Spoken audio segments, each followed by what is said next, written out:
So ayun, magandang araw sa inyo mga bossing, no?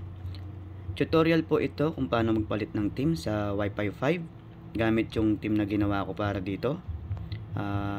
Note ko lang po na may bayad po ang team ID ko. Team ID is based on your main bendo serial.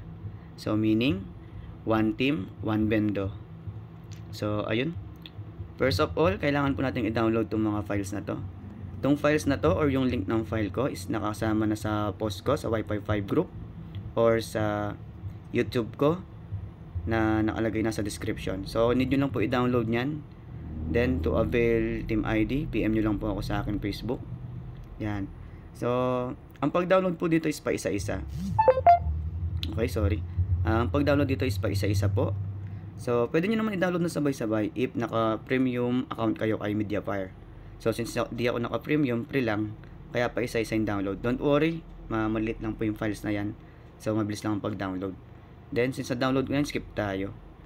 Then note natin dito. Note ko lang po na ang version 3.5.75 RC1 to latest version is need na po magpa-activate ng custom theme. So since nakikita nyo, naka-allowed yun sa akin, meron siyang status allowed, and gamit kong version is 3.5.76 RC1 is nagpa-activate ako kay Master Jonas Oliveros. Mura lang ng pa-activate nun, and pwede nyo rin i-activate yan using store nila, sa store website nila. Online activation, pwede na para less hassle. Baka busy si Master, doon na kayo mag-activate, mas madali. So ayun, since walang code dito, makapansin nyo, punta tayo sa files na dinownload ko. Etong readme first. Yan.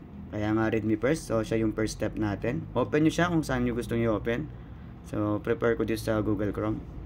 Kung mapapansin nyo, dahil version 3.5.76 RC1 yung version ko, eto ang ikakopy kong code kasi version 3.5.74 RC3 and up only. Kung mas mababa dito yung version ko, dito ang kakopy ko, yung version 3.5.74 RC2 and below only. Ito ang ikakopy ko. Pero since latest version gamit ko, ito ang ikakopy ko. Yan. Paalala lang po, bossing, no? Iwasan yung magkaroon ng spaces sa dulo ng code or sa unahan ng code para maiwasan yung error. So, copy ko lang. Then, tandaan lang to. Ito yung password ng code at Wi-Fi 5. So, balik tayo sa admin ko. Then, paste ko yan. Then, save. Yung password niya is at capital W, I, capital F, I, then 5. Then, save. Pag nag-success yan, enable lang natin yung team. Team enable. Then, okay na yan, bossing. Pero kung papalitan natin, check natin yung portal, wala pa rin magbabago dyan since wala pa tayong na-upload na files. So, tapos na tayo sa first step. Second step tayo, punta tayo sa system and settings. System and settings. Okay. Second step natin is lagay natin yung footer code ko. Footer code, open ko lang siya dito. Saan yung footer? Ito, footer code. Second step, footer code. Open ko lang po ito. Again, kayo na bahala kung anong gusto nyong gamitin. Mas prefer ko yung Google Chrome. Then, tap and hold, select all, and copy. Since na-copy ko na, ipe-paste ko lang po siya dito, tap and hold, then paste. After ma-paste, hindi nyo pong palitan tong team ID. Yan. Ito yung sinasabi kong may bayad, team ID, na per bendo machine. Siyempre, pinagpulatan din po namin yung paggawa ng team. Kaya, kailangan din po namin ng panggastos sa araw-araw. So, ipapaste ko lang po siya dito. Kung napansin nyo na bura ko yung column, napaka-importante po niyan, so kailangan natin pong ibalik yan. Tandaan po na wag pong buburahin to. Yan. Ayan, ito. Wag na pong buburahin yung mga yan. Or wag po kayong magdadagdag ng ganyang character.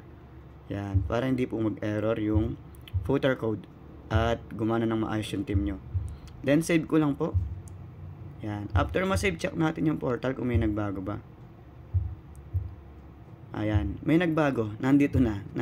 Since footer siya, footer code, dito siya napunta. So, next step natin is mag-upload na tayo ng files natin. So, ito na yung pinakamadaling step. Since add lang tayo. Pa isa-isa lang upload ng file sa Wi-Fi 5. So, kayo nang bahala. So, Bale, i-locate nyo lang kung nasan yung downloaded files nyo. Since yung sa akin is nasa, saan na ba? Hanapin ko lang, no? Nasa my files ko. Oops, sensya na po. Medyo recording po tayo. Maya ko na po i-replyan. Ayan. So, ito yung mga files ko. Need ko lang itong i-upload. Click ko lang to, then upload. Advertisement PNG. Itong autoplay. Then footer code, hindi to i-upload. Itong hex logo ko. Upload. Then itong insert coin gift. Ano pa ba? Itong readme first, di rin to i-upload. Ito SSG X00JS, upload natin yan. Then etong Wi-Fi 5 IPTV.js, edited to. Hindi na to yung IPTV ni Master Jason. Edited ko na to. So ayan, since na-upload ko na po lahat, check na natin yung portal kung may nagbago na ba. So ayun, bossing, may nabago na po sa portal natin. Kung mapapansin nyo po is nag-iba na. Ang tawag po dito is auto modal pop-up. Ito po yung magiging trigger ng autoplay background music ko. So check natin, confirm. Yan, pwede nyo pong i-stop or i-play.